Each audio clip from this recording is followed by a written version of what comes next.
जेव्हा जेव्हा एखादी व्यक्ती तुमचा विश्वास तोडते ना, तेव्हा तुम्ही फक्त त्या एका व्यक्तीवरचा विश्वास गमवत नाही, तर तुम्ही स्वतःसाठी पुढच्या प्रत्येक व्यक्तीवर विश्वास ठेवणं कठीण करून बसता.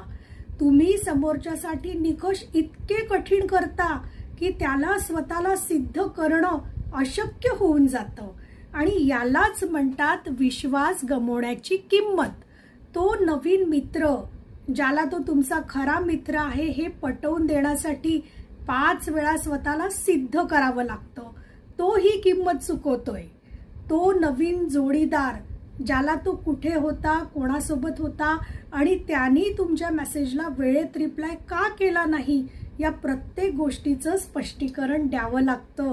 तो सुद्धा हीच किंमत चुकवतोय.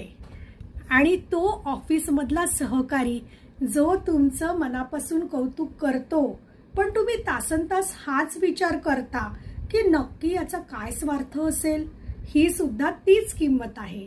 आणि खरं सांगू का, यापैकी कोणत्याही माणसाने तुमचं काहीही वाईट केलेलं नसतं, पण तरीही दुसऱ्या कोणीतरी केलेल्या जखमांची किंमत या निष्पाप लोकांना मोजावी लागते. कारण आपल्या मेंदूला माणसांची वेगवेगळी पारख करता येत नाही. तो प्रत्येक माणसाला त्याच तराजूत तोलतो जो तराजू शेवटच्या माणसाने आपल्याकरता सोडला असतो. एकाने खोटं बोललं म्हणून आता प्रत्येकाला आपण खरे आहोत हे सिद्ध करावं लागतं. एक जण मध्येच सोडून गेला म्हणून आता येणाऱ्या प्रत्येकाला आपण कायम तुमच्यासोबत राहू हे पटवून द्यावं लागतं. आणि या सगळ्यात वाईट गोष्ट कोणती आहे माहिती आहे का?